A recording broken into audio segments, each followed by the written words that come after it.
What's up guys, you're watching Sin Gaming and today we are going to talk about the Sony PlayStation 5 error CE-100045-0. After a game update, you just try to update a games, and after that you just try to play a games and you get the error. It's not going to play. You just go to the save data in a game applications, and here you have your update game storage. Here you have your process files and update files.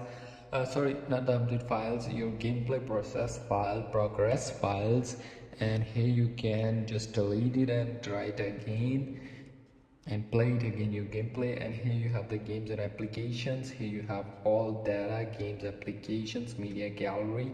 And sometimes you get the error because of your software. Sometimes your software is corrupted and the file are corrupted. You just go to the safe mode and rebuild the database, and after rebuilding database it will be fixed because the corrupted data files will be deleted.